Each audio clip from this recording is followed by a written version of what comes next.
Good morning, everyone. We have a year of new books to read and to discuss and to share. And my colleagues and I are really happy to be here to tell you about just a sampling of some of our 2021 books by wonderful authors, three of whom are with us this morning. Before we go into specific titles, I just wanted to spend a minute to talk to you about Shake Up Your Shelves. So this is a campaign that we launched late last year that focuses on aspects of diversity and inclusion that are of particular interest to teachers and librarians. So currently our content features practical tips and strategies for looking critically at the books that you're sharing with your students, and shows you how you can shake up your shelves by retiring titles that are offensive or outdated, and by adding titles that reflect the experience of more underrepresented groups. We add new content every couple of months. Our next update, for instance, we'll do a deep dive into unconscious bias, and we'll include an expansive new diverse title list. So check it out. We'll show you the link, or the link is there. Now, let's get to our books and to our authors. YA librarians, you usually have to wait to the end of presentations to get to the books that you're most interested in. Well, not today. We're flipping the script. We're starting with teen. And we're beginning with a talk from one of today's most critically acclaimed and popular writers of children's and teen books, Rita Williams Garcia. Rita Williams Garcia's middle grade novels have become beloved classics, winning a Newbery Honor, a Scott Odell Award, a National Book Award honor, and 3 Coretta Scott King Awards. Her teen titles, like Every Time a Rainbow Dies, No Laughter Here, and my favorite, Jumped, have been similarly lauded and have many fans. And because I'm a marketing person, I have to put a quick plug in here to tell you that we are repackaging those 3 YA novels, Time to May, and Rita's return to YA with her new historical novel, A Sitting in St. James. This is a book that is nothing short of a masterpiece. And if you know me, you know that that is not a word that I ever use, or I very rarely use it. It truly is. It's the novel that pulled me out of a 6-month reading slump. And that made me think about American racial inequality in a new and profound way. And for that, and for everything else that she writes and that she does, I will be forever grateful to and for Ms. Rita Williams Garcia.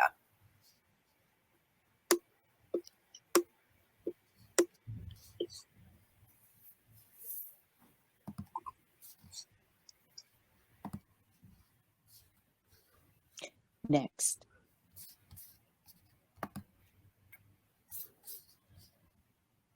Bonjour, bonjour, bienvenue in le petit cottage in Saint-Jean, Louisiane.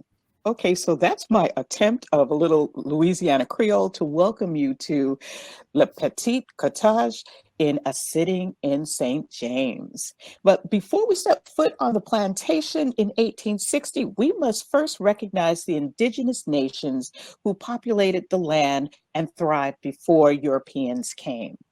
Up, but not so fast. Again, before we get to 1860, we have to go back to the French Revolution, where a girl 13 is discarded by the royal family and left in a convent with a choice: marry a peasant farmer turned sugar lord in Haiti, or face the bloodthirsty mob. She chooses marriage. But the revolution isn't done with this girl, well, now woman. The Haitian Revolution forces her, her husband, and his gold to flee to Louisiana. Next. And here we are, 60 years later. We meet Madame Sylvie Bernardine Desmarais Dacier Gilbert, and after all she's lived through, she wants what she wants, which is a portrait painted by a relative of Marie Antoinette's royal portrait painter. And for you history buffs out there, yes, you know that that is Elizabeth Vigée-Lebrun. Next. Oh, yes. Well, here's a sneak peek at Madame's salon, which you can see her bedroom on one side, and then it opens up to her salon where she entertains guests. Now, her portrait isn't her only entitlement. Next. For her 70th birthday, she had gifted herself with a then 6-year-old girl who's taken from her family. She would be renamed Thisbe, and her primary job is to stand at Madame's side for 12 hours a day in tight black shoes, among other duties. Although Madame's son is the master of Le Petit Cottage, Madame holds the power because she knows where the gold is buried.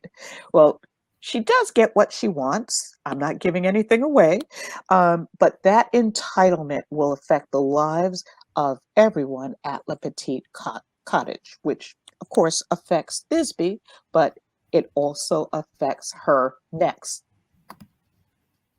55-year-old son, poet want-to-be, Lucien, who is desperate to save the plantation from debt. Next, his son, West Point cadet Byron, engaged to the colonel's daughter, but in love with, next, fellow cadet Robinson Pierce, who will spend the summer furlough with Byron. Next, in a separate apartment at the plantation called a garçonnier. Next, there's Rosalie, Lucien's daughter, who is a quadroon or person with 1/4 black blood, who's forbidden to enter her grandmother's house and sight. But she's an important part of Lucien's plot to hold onto the plantation. Next, there's Lily, who cooks for the very people who murdered her son. Next. And there's Jane, an abandoned plantation daughter who Madame is determined to turn into a lady, but Jane is only interested in her horse and riding her horse in her pants. You'll recognize Jane as maybe being queer and questioning and on the Asperger's spectrum. Next. Why tell this story on the white slaveholders? I told it from this focus because enslaved people couldn't eradicate slavery in this country any more than people of color today can eradicate racism. Okay, so I'd love to see my people now, or have them see me. They can all see you now, Rita. Oh, can you? Yep. Oh, all righty then. Okay. Virtual world, getting used to it. All right. So, yeah. So, hello. Yeah, this is not my story, and it's not the story of anybody I know. It's a fiction that I hope gives us an opportunity to have a safe, but at times uncomfortable conversation about a past that seeps into today. I took a year off from writing just to do the research. Now, this is the fun part. Don't let anybody fool you. We love the research. We love dipping down into all the good stuff because from this stuff, plot develops. Anyway, oh my goodness, I love Louisiana, but I didn't really know Louisiana. But the main thing that I had to start with was Louisiana Creole culture and Creole identity.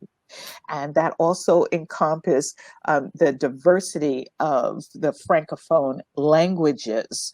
But now you don't know nothing about Louisiana until you know about the food. And I'm not even talking about what we're used to eating when we do visit Louisiana, but what people ate 160 years ago and how that food made its way onto the table and how and where it was cooked. The kitchen was a separate house apart from the main house. I visited several plantations, Creole style plantations in Louisiana, just so that I could get the feel of the working plantation and how unique it is, the plantation and also the main house. And then I got to see plantations outside of Louisiana just to have that comparison. I studied sugar cane planting. I had to be a sugar cane farmer in order to write about one. So I had to know everything about like the soil and weather conditions, planting, harvesting, and boiling, and innovations.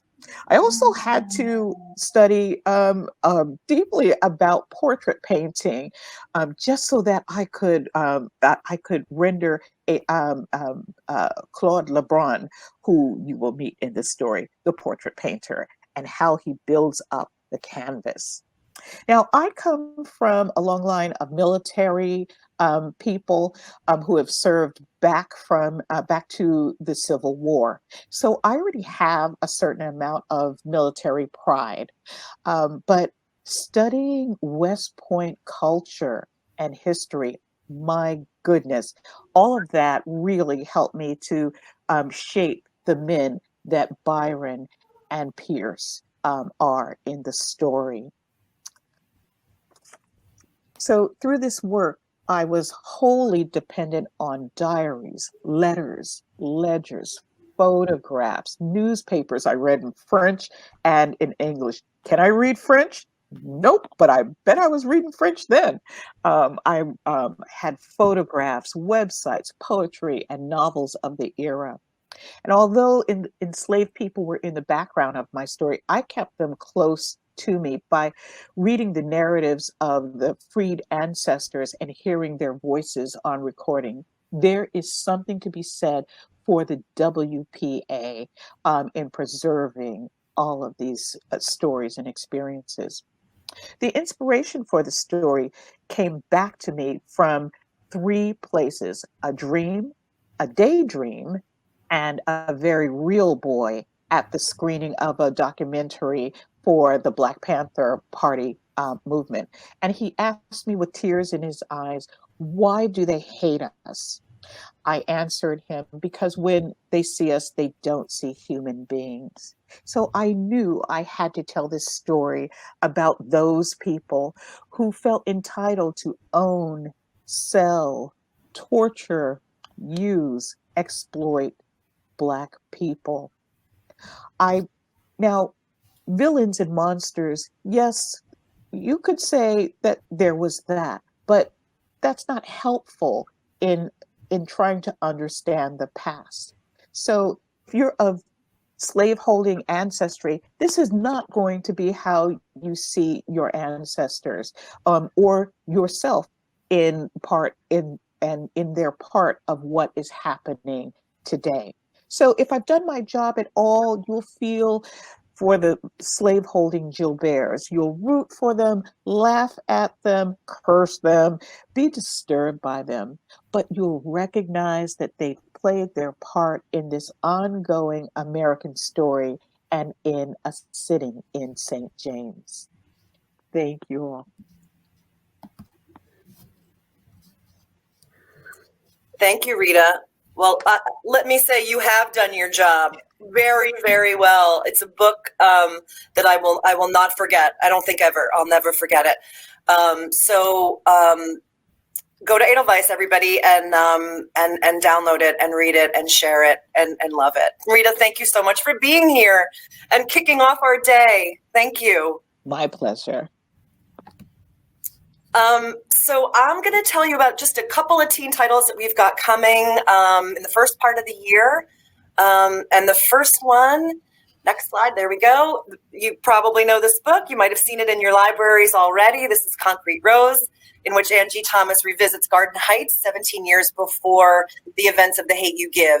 And it features Maverick, my favorite character, as a young man. And it offers a searing exploration of Black boyhood and manhood.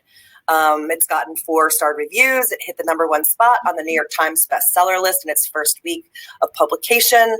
So I say go Maverick and go Angie, and enjoy Concrete Rose. And then next up is Game Changer. This is an ambitious, high-concept novel by Neal Shusterman about a teenage football player who finds himself in a series of parallel lives in which he's forced to face down his assumptions about the world. And I'm going to read a snippet from the book list review. The conceit behind Shusterman's latest is truly unique. While it exhibits the author's usual storytelling aplomb, it also manages to delve into more serious and timely subject matter, such as racism, sexism, and homophobia. Despite these heavy topics, the story still moves at a lively pace, and thanks to a zany sci-fi twist, manages to pack in a few laughs as well. We will publish Game Changer next month. And then next up is Kate in Waiting. This is another must-read from Morris Award winner and rom-com queen Becky Albertalli, filled with perfect dialogue, terrific friendships, a tricky love triangle, and this time out, the theater. Girl on the Line is a powerful, intimate, and personal novel by Faith Gardner about a young woman's struggle after her suicide attempt, including finding new ways with old relationships, new love, and work at a volunteer hotline. The reviews have been excellent, pointing to it as a tough and true and worthy and necessary addition to the YA space. The Darkness Outside Us. This is Elliot Schrieffer as you've never seen him before. New York Times bestselling author with 2 National Book Award finalists to his credit, Elliot has garnered many accolades in his career, but this is his most ambitious and genre-bending novel to date. The Darkness Outside Us is an epic, beautiful romance within a mystery in an epic space saga. We often hear that teen readers are eager for more authentic stories, placing queer characters in speculative worlds that don't seek to oppress them. And that's just what author and one of my favorite human beings on earth, Elliot Schrieffer, delivers here. Pumpkin is where we return to the beloved world of Julie Murphy's mega hit Dumplin' in a fabulously fun and final companion novel about drag, prom, and embracing your inner queen. And then last but not least is Blackout, a power outage, a sweltering summer night, and 6 love stories flickering in the dark. Brimming with Black teen joy and swoony romance, this blockbuster book containing intertwined stories by 6 of today's most renowned and celebrated YA authors will glow in the hearts of readers everywhere. We will publish this with a lot of fanfare in June. This one isn't yet in Edelweiss, so you'll have to wait just a little bit longer to see the cover, which is going to be amazing, and to read this one. Going to be a big book, I think. So that's just the tip of the iceberg in terms of our teen novels that we've got coming in the beginning of the year. If you go to Edelweiss, you'll see the rest of the books that we've got coming as well. Now we're going to pop over to middle grade, and I'm going to introduce you to a middle grade author. An author you might not think of as a middle grade author because she is the New York Times bestselling author of the YA novels Dread Nation and its sequel Deathless Divide, as well as Vengeance Bound and Promise of Shadows. She's also one of the authors spearheading the next generation of Star Wars novels. Justina is one of the most original and imaginative writers working today. And in her new book, Opie's Ghosts, she brings her talent to middle grade. And as she does in her YA, Justina again looks unflinchingly at complex topics with a sensitive, emotional calibration that's just right for younger readers. Ladies and gentlemen, Justina Ireland. Hello, good morning. And I'm so mad you guys made me go after Ms. Rita, because Ms. Rita is amazing and is one of my favorite authors. So shame on you, Harper. But let me tell you about Opie's Ghost. And I want to talk today about the question I get most often. And it's the question I'm sure other writers get most often as well. And at its heart, it's a pretty simple one. Where do you get your stories? And the thing about being a writer is you get really good at telling stories, so that even the answer to a question like that becomes a tall tale of its own, growing and metamorphosing into something so far from the truth that it only very vaguely resembles fact. So today, I'm going to tell you as much as the truth as we can both handle on a Saturday morning. And I want to begin with what I believe to be 2 fundamental certainties about storytelling. Next slide, please. And the first is that every story begins with a kernel of truth. That kernel should not be easy, should not be soft. It should be like a pebble in your shoe. It should poke and provoke until you stop in your tracks, rip off your shoe, and shake it until the annoyance is gone. For a story to be compelling and for me to stick with it through the bitter end of the writing process, it must outrage and annoy. It must be sharp and uncomfortable and completely unable to be ignored. Next slide, please. If you're wondering why I'm looking over that way, I have this over here, the slides over there, so it's a little less distracting. Because what I'm going to talk about today is the kernel of truth that I began with in telling the story of Opie's Ghosts, the legacy of racial violence in the United States, most particularly lynching. Now, I did not start out trying to write a children's book about lynching. If any of you are familiar with historical research, you will know that where you start is rarely the beginning. And there's always something you didn't consider before you began digging into the material. And where you end up is never even in the same metaphorical city, let alone the same state. This is the fun and folly of historical research, and it's why I love it so much. You never know what you will find. So where I began with Ophi's Ghosts was not with lynching, but rather about the Great Migration of the late 19th, early 20th century, when Black people in the South fled Jim Crow to northern Rust Belt cities like Chicago, Detroit, Pittsburgh, Cleveland. One of the things we learn early on in social studies is the push-pull, those factors that drive people to leave their homes and go to new frontiers. Because change is scary, and if you are willing to uproot yourself, what you leave behind must be even more frightening. But the more I researched, the more I tripped over the way historians spoke about racial violence, the more I was kind of annoyed and upset by the way they speak about it without speaking about it. There's this way academics, most especially white academics, and definitely those writing before the year 2000, talk about racialized violence in the United States in such a sanitized manner as to steal the horror from the information.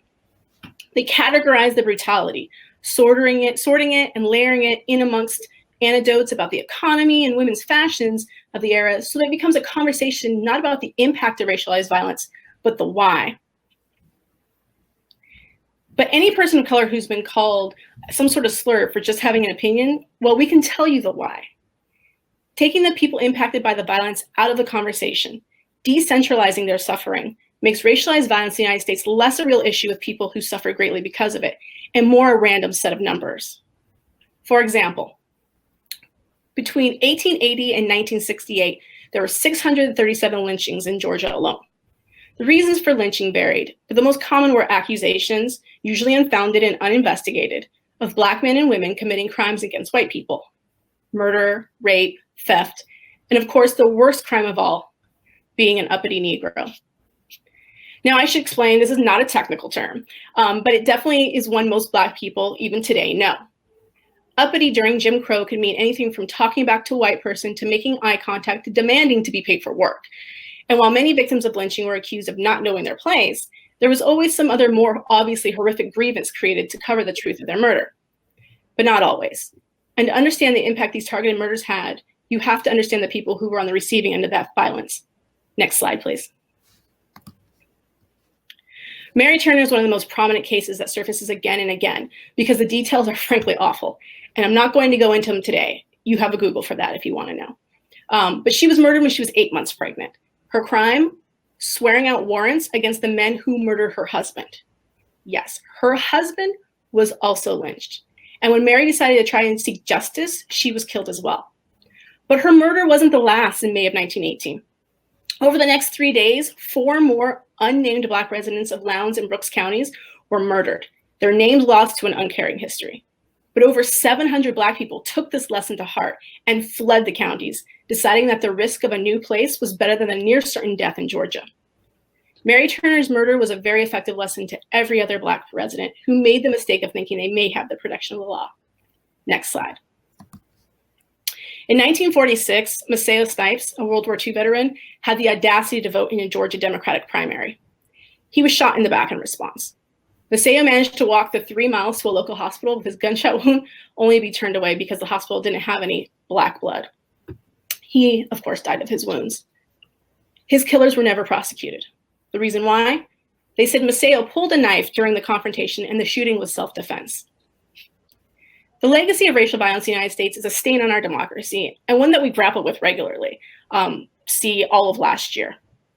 It's one that I return to again and again because it's a piece of our shared history that we also so regularly gloss over. And even I'm hesitant to share the grimmest details because who wants to spend a morning hearing about murdered babies and dead veterans? Next slide, please. And that honestly is another kernel of truth that I brought to Ophi's Ghosts. How do we talk about racial violence in this country, a legacy that began with slavery and has survived pretty damn well into our modern policing with our younger readers? How do we do it in a not sanitized list of numbers, but in the framing of stories of real actual people? How do we say these are terrible things that happened before you were born? And this is the way the world can be sometimes, but you can make things better. You can be the one who changes things. And that brings me to my second truth of every story. Next slide, please. While stories may begin as tiny, maddening kernels of truth, especially truths we find uncomfortable, they end as answers to some of our most fundamental questions about humanity. What does it mean to be kind? How do we carry on after tragedy? What do we owe one another, not just as neighbors and friends, but as fellow human beings? How do we talk about lynching not just in terms of statistics and victims and perpetrators, but in the fuller spectrum of families destroyed by violence, children left orphaned, loved ones left fearful and without recourse, and communities terrorized? In a 2014 article in the Journal of American History entitled "Regarding the Aftermaths of Lynching," Dr. Kadada E. Williams asked the same question, specifically in regards to the scholarship of lynching. She says, and I quote, "Lynching was horrible both for what it did to the people it killed and to their surviving kin. It denied victims and their relatives the opportunity to experience a good death and likely shaped mourning practices and feelings of loss, which brings to mind many questions that historians have not considered or answered fully. Scholars can answer these questions by treating lynching as the end of the victim's life and the beginning of the family's suffering, and then gathering more information by reviewing newspapers for death notices, examining cemetery records and death certificates, combing records from medical schools, ministers, and funeral directors, and conducting oral histories. And so it is there at the intersection of the truth about the history of racial violence in this country and the question of how does one go on living when someone you love has been taken so unfairly that Ophi's ghost exists. Racial violence is terrible. It is not a good death, as Dr. Williams writes, but it is over for the victim as soon as they breathe their last. For the people who love them, the suffering endures. The trauma reoccurs every time a stray thought appears or a happy memory flits through their mind. Grief can be eviscerating, but grief coupled with injustice is like being haunted. I wrote Ophi's Ghost because I wanted to acknowledge the racial terror that is part and parcel of our shared history, a terror that is still being visited upon minority communities to this day. Ophelia Harrison may exist in 1922, almost 100 years ago, and she might see actual ghosts and not just metaphorical ones, but her story begins with a lynching. Her life is completely upended by a moment of violence and changed forever after, just like so many Black Americans both then and now. And everything in her life after the moment is driven by the fear, anger, and hurt of her loss. I don't know if I completely captured what it was and is like for Black families to deal with the tragedy of racialized violence, but I hope I found a little bit of that answer in Ophi's Ghosts. I hope this book sparks conversations about the things we accept, endure, or allow to happen, and how we make this country a place where justice is for everyone, full stop. Thank you so much for coming to listen to us speak this morning. I appreciate it so much. Oh, Justina, I'm just taking notes over here.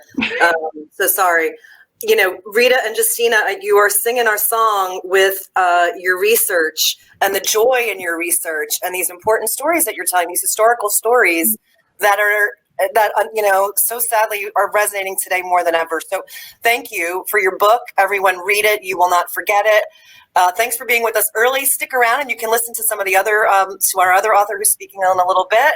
And then if we have questions at the end, there might be some for you, Justina. So if you would stick around, that would be great. Yeah, well, I'm here. Thank you. Good.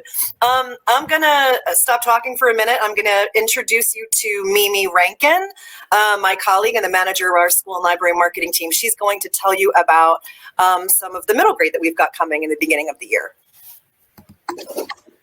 Thank you so much, Justina. I cannot recommend Ophi's enough. It is available on NetGalley and Edelweiss. Good morning, everyone. My name is Mimi Rankin, and thank you so much for joining us today. I've got my coffee, I've got a piece of king cake because it's Mardi Gras season, and I've got some fabulous new middle grade books to tell you all about. As a reminder, these are all going to be available as e-galleys, both on Edelweiss and NetGalley. All right, so first up, we've got Amari and the Night Brothers. Artemis Fowl meets Men in Black in this exhilarating debut middle grade fantasy, the first in a trilogy filled with Black girl magic. Amari Peters has never stopped believing her missing brother Quentin is alive. Now, not even when the police have told her otherwise, or when she got in trouble for standing up to bullies who said he was gone for good. So when she finds a kicking briefcase in his closet containing a nomination for a summer tryout at the Bureau of Supernatural Affairs, she's certain the secret organization holds the key to locating Quentin. If only she can wrap her head around the idea of magicians, fairies, aliens, and other supernatural creatures all being real. This is a super fun read diving into a supernatural world while also tackling racial microaggressions, racism and missing persons cases, and the Lynx family will go to save each other. It's already gotten 4-star reviews, and we could not be more excited to launch author B.B. Alston with this magical new adventure. Next slide. And it's on sale now. Because we can never get enough middle grade Black girl magic, next up is Root Magic, a wondrous debut historical fantasy set in South Carolina in the 1960s, filled with courage and friendship from acclaimed speculative fiction writer Eden Royce in her middle grade debut.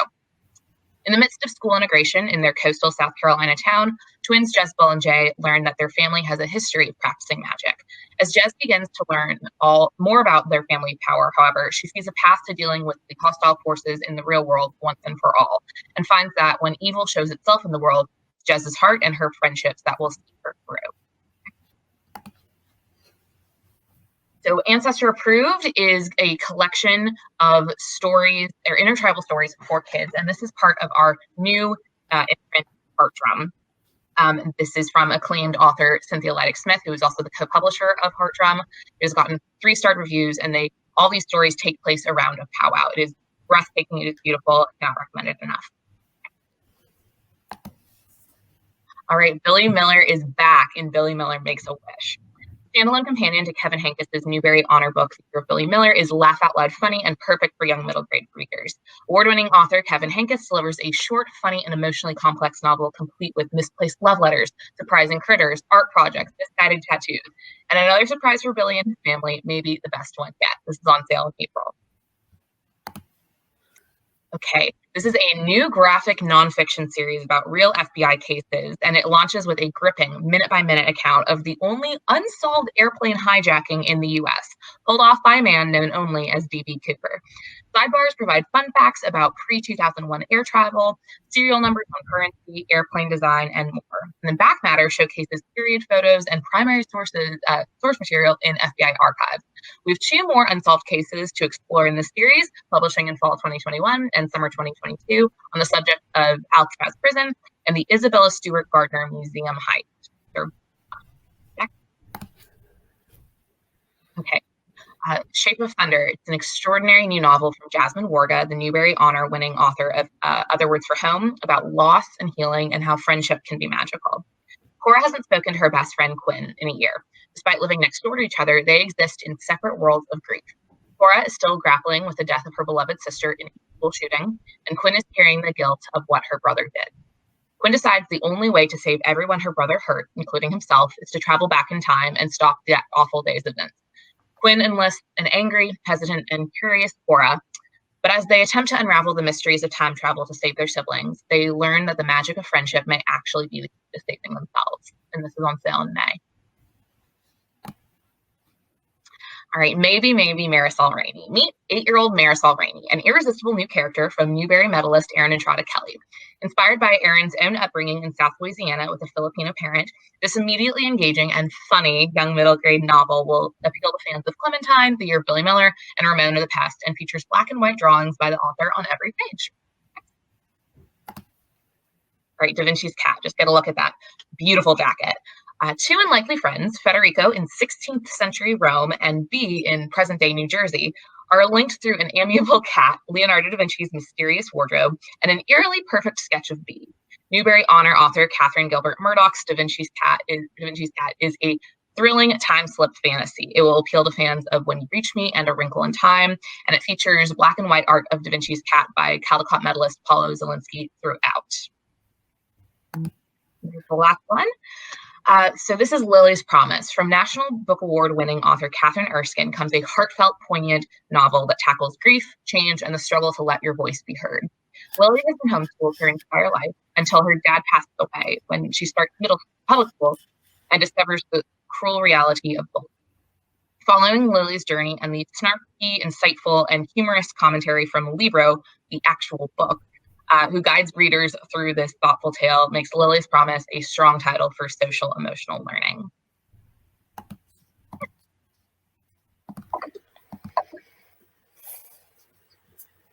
Okay, thanks, Mimi. I also wanted to, seeing all these jackets scroll by, I wanted to give a shout out to our design team. I think these covers are pretty pretty incredible. And I think super kid friendly. I think kids are going to really love them. They'll love what's inside the covers too. So now we're going to do some picture books. And I'm going to introduce you to a new picture book creator, Joanna Ho. Joanna has been an English teacher, a dean, and a professional development mastermind. She's currently the vice principal of a high school in the San Francisco Bay Area and is passionate about equity in books and education. And man, can she write a picture book text. Her first book, Eyes That Kiss in the Corners, that inspires readers to recognize their own beauty and strength, hit high on the New York Times bestseller list the week it was published, which I think was a week ago or 2 weeks ago, Joanne, right? Yeah. We are publishing her next picture book, Yo-Yo Ma, Playing at the Border, this fall. And I'm happy to say that we have more picture books and novels signed up with Joanna. She is the real deal. She gets kids and educators and writes the books that they will both love to read. We're going to be hearing a lot about Joanna in the years to come, and I am really honored to be introducing her to you here today. Ladies and gentlemen, Joanna Ho. Hi, everyone. Christina was mad about having to follow Miss Rita. I just have to say I'm upset I have to follow both of them. But I'm really excited to be here. Thank you for the opportunity. So I'm going to start, if you go to the next slide, with another question I think authors are often asked is, what is the story behind this story? So you'll see on here, you probably recognize a lot of these characters. And I'm going to ask you just to sort of think about what do you notice about these different characters?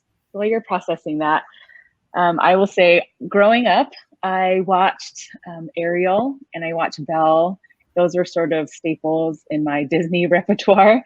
And although Sleeping Beauty and Cinderella were movies that came much earlier than my birthday, they were also frequent in my home. And things that I noticed people in the chat also, thank you, I see they're all white. So yes, that's definitely one thing. And another thing is their eyes are all humongous, like half the size of their face, humongous. And for me, growing up, if you go to the next slide, please. Also same body type, there's a lot of things.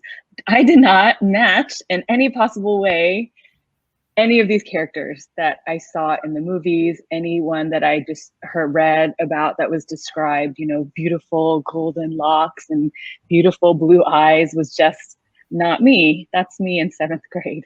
And so I used to when I was growing up, I would look in the mirror and I would pull up my eyelids like this, frequently, and I would imagine myself with bigger eyes. And I just could not hold the concept that someone who looked like me, with eye shape like me, with hair like me, with skin like me, could be beautiful. And it became this running joke in my family, like Joanna wishes she had bigger eyes, Joanna wishes she had longer eyelashes. But it's one of those things that you joke about on the surface, but that cuts so deep in a way that I don't think, I don't think I've even fully processed until even writing this book. And it wasn't until I was in my early 30s that I was traveling in Taiwan and I was standing in line at a 7-Eleven and I was just happened to pick up a magazine while I was standing and waiting, and I was in Taiwan. So of course this magazine was full of beautiful Asian people. And I remember standing there just being struck. I had never seen in my entire life a magazine with maybe one Asian person, but definitely not a movie, except for Joy Luck Club one time, or a magazine full of people who look like me. And it was just a super empowering experience where I realized, oh my gosh, people who look like me can be beautiful. And then relatedly, that means it's possible for me to be beautiful. And so the book that I wrote really is for my childhood self, but it's also one that I hope that my daughter reads. It's one that I have read with my mom, because this is something that is so prevalent, this like hatred of our own eye shape and our own features in the Asian community. And if you go to the next slide, the reality is if I did have eyes half the size of my face, I would look like an alien. And so there's a lot to be said about wishing you looked really different because of all the messaging that we've received. It's not realistic, and it's, frankly, it's unhealthy. If you go to the next slide, please. So I wanted to point out a couple things in the book for you. On the surface, Eyes That Kiss in the Corners seems like a book that's about self-acceptance and self-affirmation. And it's absolutely intended to be those things, but it's also intended to be much more. So if you look at this color, I just want to point out the color of the beautiful end papers that Jung Ho created. And they're yellow. And I learned later that that was intentional. So if you go to the next slide. Thanks. So yellow is another term, as you may know, that has been used throughout history to oppress and to denigrate people of Asian heritage. So after Crazy Rich Asians was released, Constance Wu wore this yellow dress. There's also a song in Crazy Rich Asians that's titled Yellow. It's like a remix of the original song. And the intention behind that was to sort of reclaim yellow from a position of power, to reclaim and to share its beauty. So I love that intentionality behind the end papers and the art. And I would say that the same intentionality exists in the text. If you go to the next slide, please.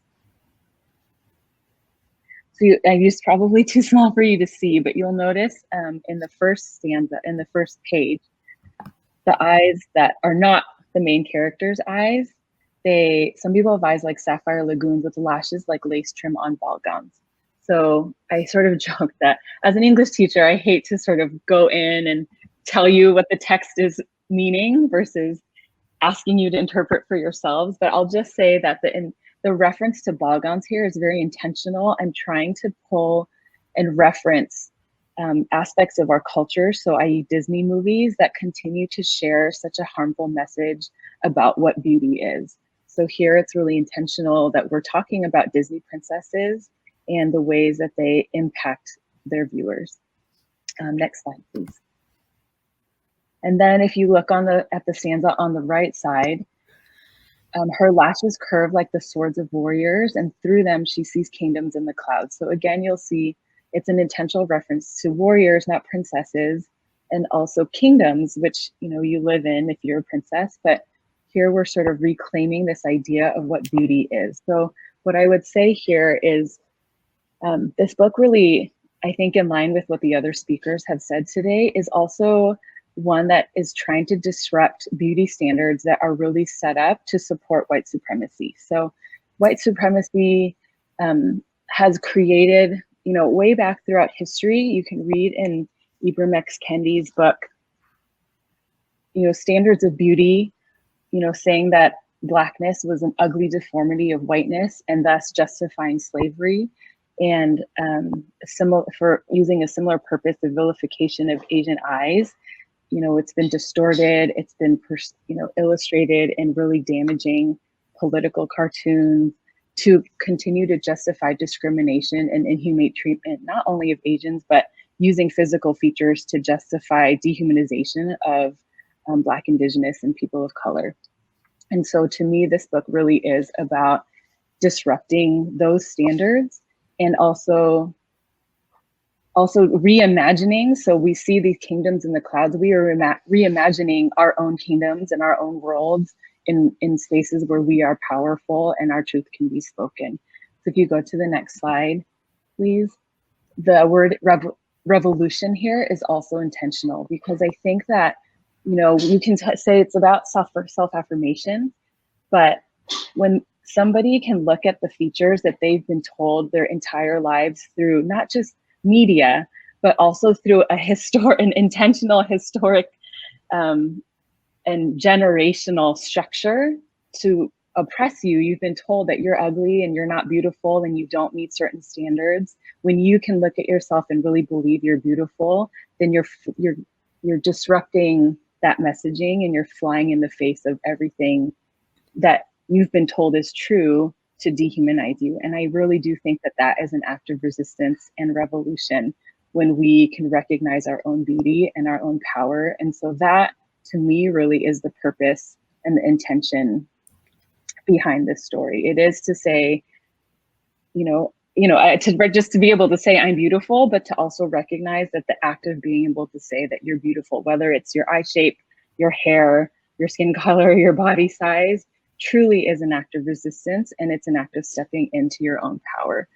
And so I am hopeful that as readers and educators look and read this story with young people, that they don't only linger where they say, look, you're beautiful, and what do you look like, and why do you like your features, but to help young people also step into the power that they have to create change and to build their own kingdoms in the world. Thank you. I'm taking more notes. I told you guys, Joanna Ho, right? Thank you so much. Boy, do I have a lot of notes here from that terrific talk, and it was so short, but wonderful. Thank you. So Katie Dutton is another colleague of mine. You're going to have to follow Joanna. Sorry about that, but Katie's going to tell you about some picture books that we've got coming in the beginning of the year. And over to Katie.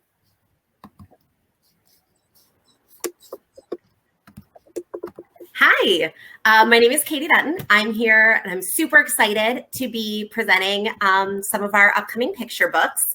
Before I dive in, I just want to remind you that not only are the books that we've talked about already available on Edelweiss and NetGalley, but our picture books have their full interior PDFs available for download on Edelweiss right away. You don't have to wait for any sort of accepting on that. You can just click the download button, you get the PDF right there. So if we go to the next slide, we'll get started on picture books. First up, we have Time for Kenny. This is written and illustrated by Brian Pinkney. Many of you are familiar with Brian. He's received 2 Caldecott Honors, 4 Coretta Scott King Honors, a Coretta Scott King Award, and the Boston Globe Hornbook Award. As you might guess, we are absolutely thrilled to have him on our list. This book, which has received 4-star reviews, is made up of 4 very short, deceptively simple stories about a young child's day. Getting dressed, learning to play soccer with his sister, overcoming his fear of a large, noisy vacuum cleaner, and getting ready for bedtime are all part of Kenny's day. These everyday, relatable events, paired with bright and energetic illustrations, really just create a lovely and accessible family story. And the clear, short sentences and repetitive text make Time for Kenny an excellent choice for emerging readers. This one's on sale now. Next slide. Next, we have The Highest Tribute, Thurgood Marshall's Life, Leadership, and Legacy from the powerhouse multi-award-winning team of Kekla Magoon and Laura Freeman. Next slide. This is the stunning and brilliant and inspirational story of Thurgood Marshall, the first Black justice on the Supreme Court, who was a remarkable fighter for civil rights and equality throughout his entire life. The incorporation of text into many of the illustrations makes this biography even more striking and powerful. As Kirkus said in their starred review, this book will serve to empower children who feel as powerless as Thurgood Marshall once felt. This one is also available now. Next slide. I love everything that Jacopo Bruno illustrates, and this book is no exception. If you go to the next slide, you will see why. Bartali's Bicycle is the story of how Gino Bartali, internationally renowned cyclist and sports hero, kept his greatest achievement secret. Only upon his death was the truth uncovered, that during World War II, he secretly worked with the Italian resistance to save more than 800 Jewish men, women, and children from certain death, using the one thing that no authority would ever question, his bicycle. Bartali would pick up packets filled with photos and fake identity papers from the local archbishop, and then he'd roll them up and he'd stash them inside the hollow bars of his bicycle and ride all over Italy, delivering these papers that would allow families to cross into Switzerland or flee to America. He'd go to busy train stations. He'd purposely cause a ruckus with his celebrity status so that resistance workers could sneak Jewish families onto trains. He is such a cool, really, really cool and interesting and inspiring story. I wish I had more time to go into it. The back matter of this book includes a timeline, letters from the author and Gino Bartali's granddaughter, and a whole bunch of sources for further reading. We're going to publish this one in February. Moving away from nonfiction, we have Mel Fell by Geisel winner Corey R. Tabor, a tale about self-confidence and taking a leap of faith, starring that adorable kingfisher bird that you see there on the cover. This book plays with format in a really neat and interesting way. I'm going to try to show you guys with the copy that I have right here. So normally you'd think that the spine would be here on the left, but because we're tricky, the spine is actually here on the top. So it opens this way and it follows Mel as she decides that she's going to fly one day, even though she's scared and she has no idea how. So she steps, I say steps, she really kind of flips off of the branch where her family's nest is, and she falls.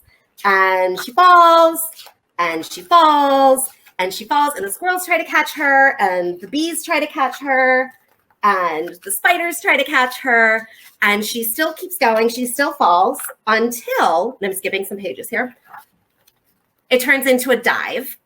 And then she hits the water. So what you see in the spread in the middle there, which is this one here, this is when her dive turns into flight. So you actually turn the page, you turn the whole book as she flies back upwards with a fish in her beak all the way back up until, oops, she gets back to her family.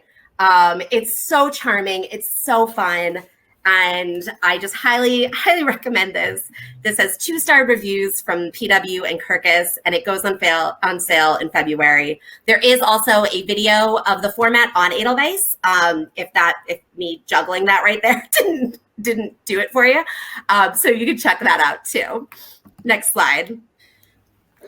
Boogie Boogie Y'all. Oh my God, I just love the art in this. If you can go to the next slide, you can see 2 of the interior spreads there. The city is alive with vibrant art in every corner of the parks, the shops, the trains, but most people are too busy to see it, or worse, they choose to ignore it. So when 3 children stop to marvel at the art around their community, they realize it's up to them to show everyone else how truly special it is when art and reality dance together so seamlessly. This is just such a fun celebratory ode to graffiti and to the Boogie Down Bronx. You can feel the passion and the love that the author illustrator has for his community and for his neighborhood. I can't wait for you all to get your hands on this gorgeous book. This hits shelves in August. Newbery medalist Lynn Ray Perkins invites readers on an imagination-fueled journey through the living museum that surrounds us all. Luminous, in the moment, and full of wonder, the Museum of Everything inspires readers to slow down and appreciate the world. Next slide. When a young girl feels that the world is too big and loud and busy and distracting, and don't we all feel that way sometimes? She pretends that she's in a museum. It's quiet there. She can wonder about everything. Is a rock in a puddle considered an island? Is a dry spot on the ground on a snowy day the shadow of a car that's just driven off? There's a museum for everything, for islands and shadows and clouds and trees and so much more. Newbery medalist and acclaimed picture book creator Lynn Ray Perkins balances imagination and creativity with curiosity and facts. She's created a really just truly extraordinary artwork in 3 dimensions. I don't know how much you can see from the slide, but she created these amazing dioramas and collages that each page is its own exhibit or installation in a museum. This is transcendent and it's timely, and it really just encourages readers to wonder and dream and explore and just to learn more about the world around them. Next slide. This is the final picture book that I am here to talk about today. It's called What If Pig by debut author illustrator Lindsay Hunter. When Pig gets the brilliant idea to throw a party for Mouse and their friends, he can't help but think of everything that could possibly go wrong. After all, what if a lion eats all the invitations? What if nobody comes? Or worse, what if everybody comes and has a really awful time? In this adorable story, Lindsay's charming, bright illustrations pair perfectly with the sweet and funny story about friendship and the endless wonder of what if that readers of all ages can relate to. This book, I just think, is so adorable. It's quirky and it's charming, but it's also a really incredible title for social emotional learning. It has themes of self-management, self-awareness, and social awareness. At its core, it's a story about friendship, as Mouse serves as a voice of reason for Pig, providing stability when Pig's anxious thoughts begin to spiral. It's also about just emotion and an emotional journey, and I love the way that the illustrations convey these emotions so simply and so well. Both the worry and the anxiety that you can see in these spreads, as you can see Pig's literal spiral, but also the joy and the hope that you see in others as Pig and Mouse and their friendship. It's so lovely. And with that, turning it back over to Patty. Thank you guys so much for listening. Thanks, and Katie, well done on Malfoul. So I have a couple of books that are coming fall 21. We have a lot of terrific titles coming fall 21. This is just a little sneak peek of some of the gems that I think you'll want to know about. So the first is picture book, Bear is a Bear. It's about the enduring love between a little girl and her childhood stuffed bear. I think it's a classic in the making. The author is Jonathan Stutzman, and the artist is a guy called Dan Santap, whom we all know. And boy, did he go to town on this book. It is fantastic. The next one is The People Remember by award-winning author E.B. Zaboy. This is her first picture book. And let me tell you, she can write a picture book like no one's business. This is a tour de force that uses the principles of Kwanzaa as a springboard to talk about the history of African Americans. And it's illustrated by rising star Love is Wise. I think it's absolutely outstanding on every level. Can't wait for you to see it. The next one is A House. You can't tell from the cover, but it's by Kevin Henkes. You can tell by the cover because we know his art style. This is Children's Literature Legacy Award winner Kevin Henkes' masterful depiction of a transformation from a house to a home. And it's a call and response picture book, and it's outstanding. Middle grade, really happy to tell you that Sarah Pennypacker has gone back and written a sequel to Pax called The Journey Home. It's another really powerful story about a boy and a fox and the unshakable bonds of found family. I read it very recently, and it is fantastic. So for all of those many Pax fans out there, she's hit it out of the park. And John Klassen once again did the amazing cover and illustrated the interior as well. A couple of teen books to mention: Blackbirds in the Sky. This is by award-winning author Brandy Colbert, new to our list. It's a work of nonfiction about the history and legacy of one of the most destructive acts of racial violence in our history, the 1921 destruction of the Greenwood District in Tulsa, Oklahoma, commonly known as the Tulsa Race Massacre. This year, 2021, is the 100th anniversary of the massacre that many of us sadly do not know enough about. Well, Brandy and we are going to help change that. This book is extraordinary as well.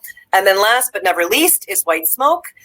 This is a really scary haunted house story blended with social commentary by last year's John Steptoe Newtown Award winner, Tiffany D. Jackson. So much more to come in the fall. We have a couple of questions for the authors. So Amy was wondering, was there a surprise in your research that you didn't expect? Oh, yeah. Well, there were many, but I think the main surprise for me was I thought I knew what Creole identity was, Louisiana Creole identity. And then I learned that originally a Creole person would have been a person who was descended from French and or Spanish. The first settlers from France and Spain, and that you had to be, you were white and Catholic, so it was not that mixture of African, French, Spanish, Native American, Caribbean that I just knew that was Creole. So that was like the first kind of really distinction and of who a Creole was. So that just really blew my mind because when as I was reading, the Creole family, and I was like, but these are white people from France, and I'm like, exactly, so that was a surprise. And just a kind of a reminder that even I don't know how many times I've visited Louisiana, New Orleans, and Baton Rouge, but even with loving that culture and everything, there's so much that you don't know. So the wonderful thing about research is to just kind of start with a blank slate and then to take in and to learn. So it was great learning for me. Great. Thank you so much, Rita. As you share this marvelous message of purpose and power within our own self-esteem, how can a teacher such as yourself actually integrate this approach into their daily lessons at school? My clarifying question would be specific to the book or just in general, a message of empowerment? I think a little bit of both. I think that from an educational perspective, I think there's something to be said for, I mean, I was an English teacher, so of course my answer is going to be go into the text and analyze the text. And I think young people can do that. You know, if you just go, why do you think she used the word revolution? What do you think that ball gowns here represents? What does that make you think of? And help students using the text and in conjunction with the illustrations, because I think Jung Ho's illustrations add so many layers to this book, that students and, you know, young people will be able to shout out and explain, and then also to draw a personal connection. When was the time you didn't feel beautiful? Why was that?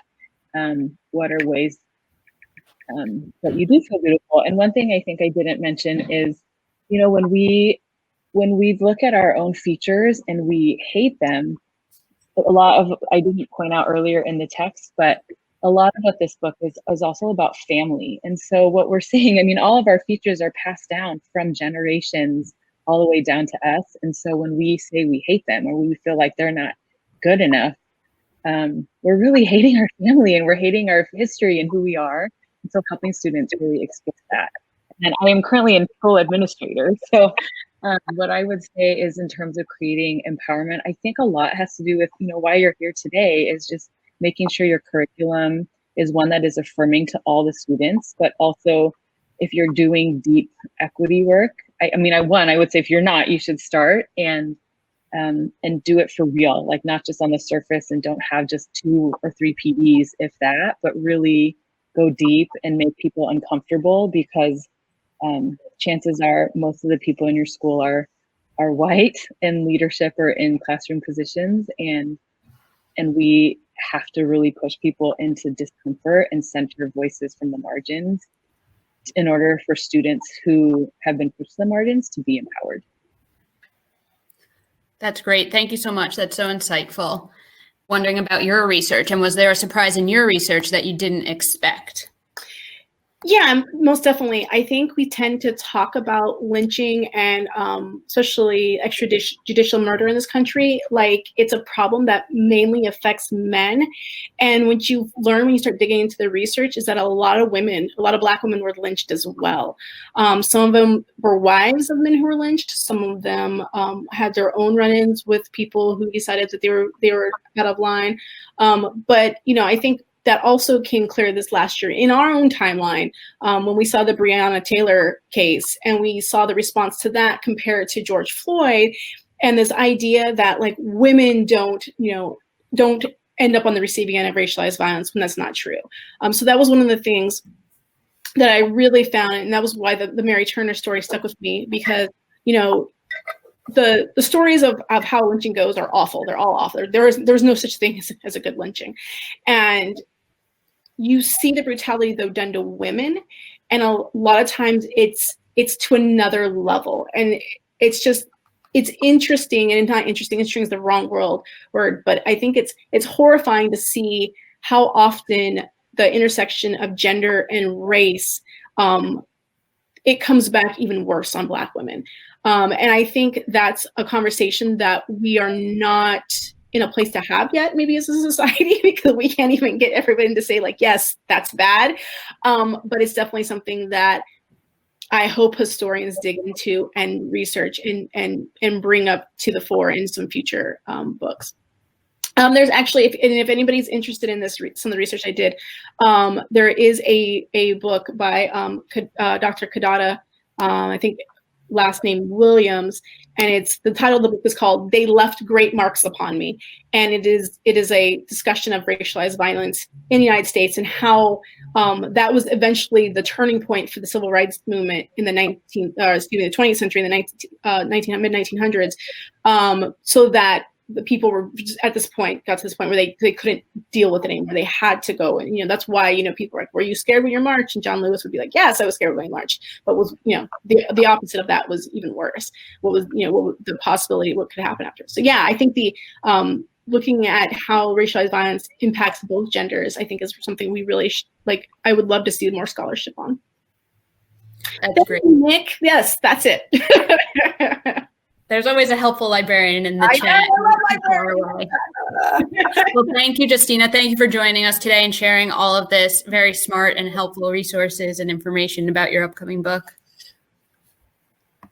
Yeah, thanks again to all of you for being with us this morning. I miss you. I miss seeing you in person, but this was pretty great. I feel like I've got lots of energy to do good things today, and I hope you do too. Check us out on Harper Stacks, Shake Up Your Shelves.